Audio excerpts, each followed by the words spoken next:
नमस्कार, स्वागत है आपका हमारे इस विशेष बुलेटिन में। मैं रेशमा आपके साथ और मेरे साथ है मेरी सहयोगी दीपाली।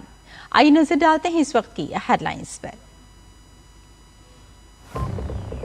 केंद्रीय मंत्रिमंडल ने चीन समेत सभी पड़ोसी देशों के लिए आसान किए एफडीआई के नियम। केंद्र सरकार ने शर्तों में ढील देकर निवेश के खोले नए रास्ते।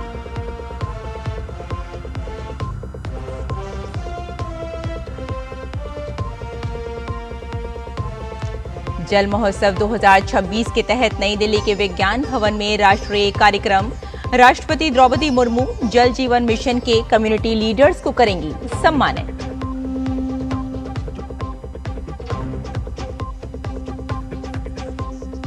प्रधानमंत्री नरेंद्र मोदी आज करेंगे केरलम और तमिलनाडु का दौरा।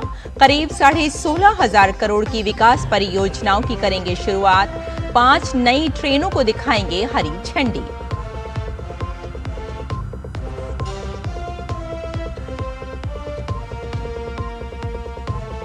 गृह मंत्री अमित शाह आज लोकसभा में स्पीकर ओम बिरला के खिलाफ अविश्वास प्रस्ताव पर चर्चा का देंगे जवाब। दोनों सदनों में कई विधायी कार्य सूचीबद्ध।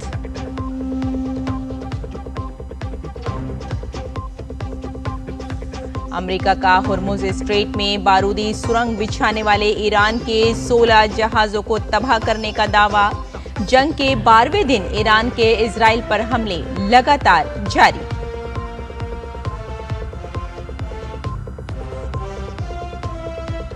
विदेश मंत्री डॉक्टर एस जयशंकर ने पश्चिम एशिया तनाव पर ईरानी समकक्ष अब्बास अरागची से की फोन पर बात। दोनों पक्ष संपर्क में रहने पर हुए सहमत।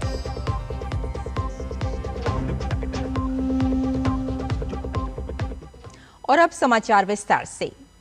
प्रधानमंत्री नरेंद्र मोदी की अध्यक्षता में केंद्रीय मंत्रिमंडल ने भारत के साथ जमीनी सीमा साझा करने वाले देशों से होने वाले निवेश के दिशा निर्देशों में बदलाव को मंजूरी दे दी। सरकार ने एफडीआई नीति में उन बदलावों को मंजूरी दे दी है जिनमें PN3 के अंतर्गत अनुमोदन की आवश्यकता वाले महत्वपूर्ण क्षेत्रों में निवेश के लिए एक निश्चित समय सीमा निर्धारित की गई है। 60 दिनों के भीतर त्वरित निर्णय से कंपनियों को भारत में विनिर्माण विस्तार के लिए सहयोग करने में मदद मिलेगी।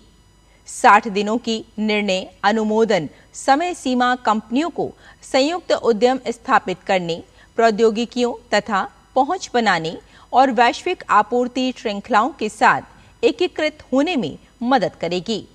नए दिशा निर्देश भारत में व्यापार करने में स्पष्टता और सुगमता प्रदान करेंगे और निवेश को बढ़ावा देंगे। इससे प्रत्यक्ष विदेशी निवेश में बढ़ोतरी, नई प्रौद्योगिकियों तक पहुंच और घरेलू मूल्यवर्धन, घरेलू कंपनियों के विस्तार और वैश्विक आपूर्ति श्रृंखला के साथ एकीकरण में योगदान मिलेगा। इससे भारत एक पसंदीदा निवेश और विनिर्माण गंतव्य बनेगा। बढ़े हुए एफडीआई से घरेलू पूंजी को बढ़ावा मिलेगा, आत्मनिर्भर भारत को समर्थन मिलेगा और समग्र आर्थिक विकास में तेजी आएगी।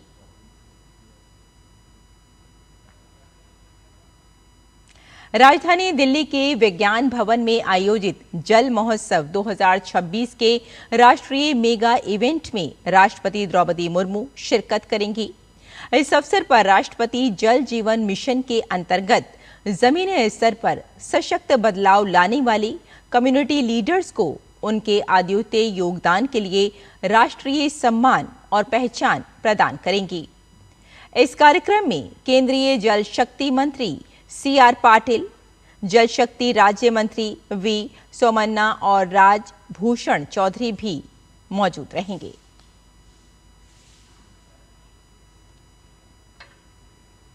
प्रधानमंत्री नरेंद्र मोदी आज केरलम के दौरे पर रहेंगे। प्रधानमंत्री एर्नाकुलम में लगभग 10,800 करोड़ रुपए की कई विकास परियोजनाओं का लोकार्पण और शिलान्यास करेंगे। प्रधानमंत्री भारत पेट्रोलियम निगम लिमिटेड की कोच्चि रिफाइनरी में पॉलीप्रोपाइलीन इकाई की आधारशिला रखेंगे। साथ ही 2 प्रमुख राजमार्ग परियोजनाओं NH66 के थलापड़ी चेंगला खंड के 6 लेन का निर्माण और वेंगलम से राम नट्टुकोरा तक कोझिकोड बाईपास का 6 लेन के निर्माण कार्य का लोकार्पण करेंगे। इसके अलावा कार्यक्रम के दौरान वे एक जनसभा को संबोधित भी करेंगे।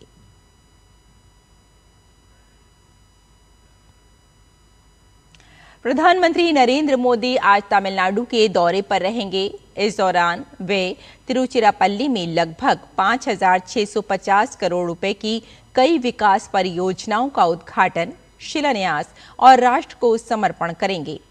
ये परियोजनाएं पेट्रोलियम और प्राकृतिक गैस अवसंरचना, लुब्रिकेंट निर्माण, ग्रामीण संपर्क, राजमार्ग विकास और रेलवे सेवाओं से जुड़ी हैं। प्रधानमंत्री कार्यक्रम के दौरान जनसभा को भी संबोधित करेंगे। इसके साथ ही प्रधानमंत्री वीडियो कॉन्फ्रेंसिंग के माध्यम से 5 नई ट्रेन सेवाओं को भी हरी झंडी दिखाएंगे। इनमें नागरकोइल चारलापल्ली अमृत भारत एक्सप्रेस और पोदनूर धनबाद अमृत भारत एक्सप्रेस प्रमुख हैं, जो दक्षिण भारत और पूर्वी भारत के बीच समझौतों को मजबूत बनाती हैं। बजट सत्र के दूसरे चरण में लोकसभा अध्यक्ष ओम बिरला के खिलाफ अविश्वास प्रस्ताव पर आज भी चर्चा जारी रहेगी। गृह मंत्री अमित शाह आज चर्चा का जवाब देंगे। आज अविश्वास प्रस्ताव पर वोटिंग होने की संभावना है। इससे पहले कल अविश्वास प्रस्ताव पर चर्चा में भाग लेते हुए संसदीय कार्य मंत्री किरेन रिजिजू ने विपक्ष पर तीखा हमला बोला। संसदीय कार्य मंत्री किरेन रिजिजू ने कहा कि लोकसभा अध्यक्ष ओम बिरला हमेशा निष्पक्ष रहे हैं। विपक्षी दल सिर्फ अपना राजनीतिक हित साधने के लिए अध्यक्ष के खिलाफ ये प्रस्ताव लेकर आए हैं। वहीं विपक्ष की ओर से कांग्रेस सांसद गौरव गोगोई ने कहा कि लोकसभा अध्यक्ष के सभी के साथ व्यक्तिगत रूप से अच्छे संबंध हैं, इसलिए जो अविश्वास प्रस्ताव लेकर आए हैं वो उनके खिलाफ नहीं बल्कि स्पीकर पद के खिलाफ लाए हैं। वहीं राज्यसभा में आज कई विधायी कार्य सूचीबद्ध हैं, जिसमें ग्रामीण विकास मंत्रालय के कामकाज पर आज भी चर्चा जारी रहेगी। वहीं इससे पहले कल राज्यसभा में विपक्षी दलों के हंगामे पर सदन के नेता जेपी नड्डा ने विपक्ष पर सदन की मर्यादा भंग करने और चर्चा से भागने का आरोप लगाया। विपक्ष ने राज्यसभा में पश्चिम बंगाल में एसआईआर का मुद्दा उठाया और चर्चा करने की मांग की, जिस पर जेपी नड्डा ने करारा प्रहार करते हुए पश्चिम बंगाल में ममता सरकार पर राज्य में अराजकता फैलाने और देश की राष्ट्रपति का अपमान करने का आरोप लगाया।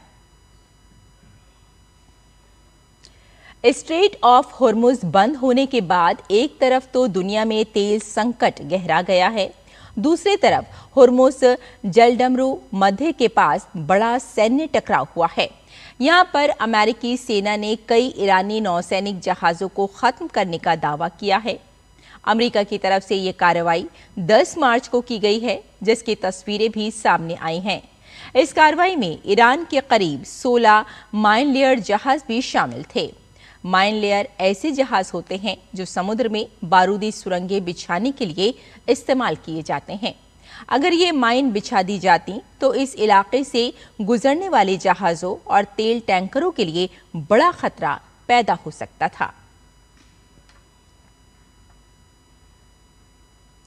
हॉर्मुज को लेकर अमेरिकी राष्ट्रपति डोनाल्ड ट्रंप ने ईरान को बड़ी चेतावनी दी है। ट्रंप ने कहा, अगर ईरान ने हॉर्मुज जलडमरू मध्य में समुद्री बारूदी सुरंगें बिछाई हैं तो उन्हें तुरंत हटा देना चाहिए। ट्रंप के मुताबिक अगर किसी भी वजह से माइन बिछाई गई हैं और उन्हें तुरंत नहीं हटाया गया तो ईरान को ऐसे सैन्य परिणामों का सामना करना पड़ सकता है, जैसा पहले कभी नहीं देखा गया। उन्होंने ये भी कहा कि अगर ईरान इन माइन को हटा देता है तो ये सही दिशा में उठाया गया एक बड़ा और सकारात्मक कदम होगा। अमेरिका और इजराइल की तरफ से लगातार ईरान पर हमले किए जा रहे हैं, तो वहीं ईरान की तरफ से भी जवाबी कार्रवाई की जा रही है। इजरायली सेना ने ईरान पर एयर स्ट्राइक किया है।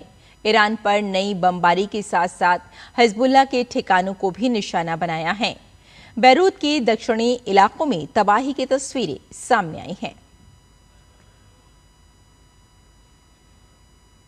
पश्चिमी एशिया संकट की वजह से प्रभावित होने की चिंताओं के बीच विदेश मंत्री एस जयशंकर ने मंगलवार को कई देशों के समकक्षों से फोन पर बातचीत की।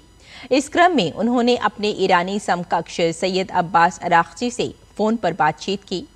गौरतलब है कि अमेरिका और इजराइल द्वारा ईरान पर संयुक्त सैन्य कार्रवाई शुरू करने के बाद से जयशंकर ने तीसरी बार अरागची से बात की है।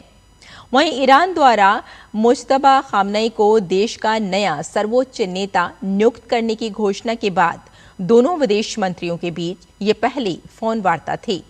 जयशंकर ने जानकारी दी कि अरागची के साथ संघर्ष से संबंधित नवीनतम घटनाक्रम पर विस्तृत बातचीत हुई।